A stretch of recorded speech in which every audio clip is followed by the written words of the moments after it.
Click the bell icon to get latest videos from Ekeeda. Hello my dear students, last slide में हमने क्या देखा था? Cooperative societies का meaning, definition and its features. आज के स्लाइड में हम देखने वाले हैं what are the types of cooperative society. Cooperative society कौन सा अलग अलग बिजनेस में क्या करता है, डील करता है।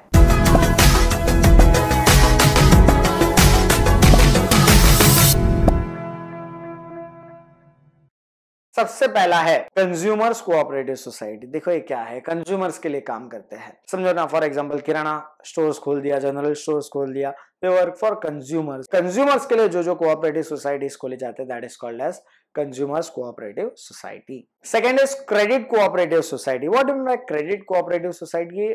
ऐसी कोऑपरेटिव सोसाइटी है जनरली आपको लोन देता है for fixed rate of interest. आपने देखा होगा बहुत सारी कोऑपरेटिव बैंक्स होती है, they provide you loan to the members and to the outside customers. समझ रहा है? That is called as credit cooperative society. Next point is producers or industrial cooperative society.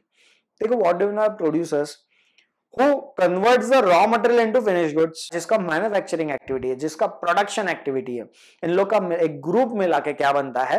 Producers cooperative society. For example समझो बाटा है, Nike है, Adidas है, Woodland है, ये सारा क्या हो रहा है? शू मेकिंग का इंडस्ट्री है, तो ये सब सारा शू मेकिंग का इंडस्ट्री का ओनर्स मिला के क्या बना सकता है?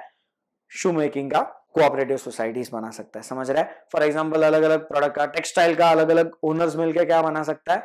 टेक्सटाइल का कोऑपरेटिव सोसाइटी बना सकता है। ऐसा सेम बिजनेस में अलग अलग ओनर्स जो अपने अलग अलग ब्रांड के अंदर क्या कर रहे थे, काम कर रहे थे, वो मिलके क्या बना सकता है? Producers cooperative society. Next is marketing cooperative society. ऐसा कोऑपरेटिव सोसाइटी जहां पे मेंबर्स आपको क्या कर देंगे, आपके बिजनेस को हेल्प करेंगे बाय वे ऑफ मार्केटिंग। आजकल देखा होगा marketing is a different segment only. कोई भी बड़ी कंपनी में देखो मार्केटिंग का अलग से डिपार्टमेंट होता है। अर्लियर इट यूज्ड टू कि मार्केटिंग भी साथ में करो, सेल्स भी साथ में करो, बट अभी क्या हो गया, अलग से एक डिपार्टमेंट ही रखा गया है, that is called as marketing department. Customer तक अपना इंफॉर्मेशन, अपने प्रोडक्ट का इंफॉर्मेशन, अपने प्रोडक्ट का मेरिट्स, अपने प्रोडक्ट का फीचर्स, सारा चीज पहुंचाना पड़ता है। ये पूरा का पूरा एक नया बिजनेस लाइन बन चुका है। बहुत सारे मार्केटिंग डेवलपर्स होते हैं जो आपके प्रोडक्ट को एक नई सोच के साथ प्रेजेंट करते हैं, इनोवेटिव आइडियाज के साथ कस्टमर्स को दिखाते हैं। ऐसे ही कोऑपरेटिव सोसाइटी अलग अलग मार्केटिंग फील्ड के बंदे मिलकर क्या कर सकते हैं? मार्केटिंग कोऑपरेटिव सोसाइटीज बना सकते हैं जो बिजनेस को मार्केटिंग करवा दे, जो बिजनेस का एडवर्टाइजमेंट में हेल्प करवा दे। Next point is farmers cooperative society. What do mean by farmers cooperative society? As the name suggest, it is a cooperative society where the members are the farmers। यहाँ पे सब शेतकरी जिसको बोलते हैं, फार्मर्स जिसको बोलते हैं, उन लोग मिलके क्या करते हैं? अलग से अपना कोऑपरेटिव सोसाइटी बनाते हैं और फिर क्या करते हैं? मार्केट में उसको सोल्ड आउट करते हैं। सर इन लोग इंडिविजुअली भी तो कर सकते हैं, इन लोग को क्यों ऐसा कोऑपरेटिव सोसाइटी बनाने का जरूरत है? जरूरत है टू रेगुलेट द प्राइसेस। अगर समझो इंडिविजुअली बेचेंगे तो अपने हिसाब से प्राइसेस होगा, एक दूसरे को तोड़ने के लिए काम करेंगे। बेटर है कि कम टूगेदर एक अपना कोऑपरेटिव सोसाइटी बनाओ और सारा सबका प्राइस एक ही रखो। अगर आप समझो एक प्रोडक्ट बेच रहे हो, उसका प्राइस है 1 kg का 100 रुपये, तो सारे फार्मर वही प्राइस में डील करेंगे, कोई भी एक दूसरे को कम्पीट नहीं करेगा।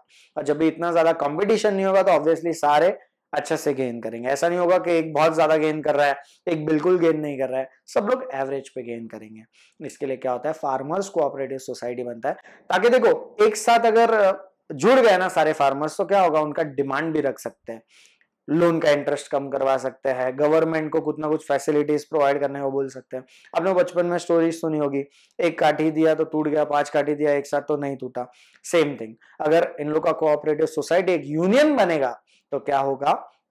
उनका जो इश्यूज है, उनका जो प्रॉब्लम्स है, वो पुट फॉरवर्ड कर पाएंगे गवर्नमेंट के पास और अपना हक ले पाएंगे। And last type of cooperative society is housing cooperative society. ये कोऑपरेटिव सोसाइटी का मेन एम क्या होता है? हाउसिंग रिलेटेड आपको प्रॉब्लम सॉल्व किया जाए। फॉर एग्जांपल अगर आपको हाउसिंग लोन चाहिए, हाउसिंग लोन में कुछ ना कुछ डिस्काउंट्स चाहिए, हाउसिंग रिलेटेड जो आपको रजिस्ट्रेशन और ये सारा करना है, उन लोग करके देंगे। तो these are called as housing cooperative society. ये होते हैं आपके types of cooperative societies. From examination point of view, it is not that important. Practical point of view, it is important. आपको ये जानना बहुत ही ज्यादा जरूरी है। आपको आगे के बहुत सारे लॉज में आएगा कोऑपरेटिव सोसाइटी क्या होता है, उसके अलग अलग टाइप क्या होता है, और ये अलग अलग टाइप के कोऑपरेटिव सोसाइटी मेन बिजनेस क्या करते हैं। तो from examination point of view may be not so important, but yes from practical point of view it is very very very important. हो सकता है किसी ऑथर में ना दिया जाए, but yes it is there in government book. So I have covered this point. Thanks for watching this video, my dear students. Please subscribe Ekeeda channel and press on bell icon for latest update. Thank you.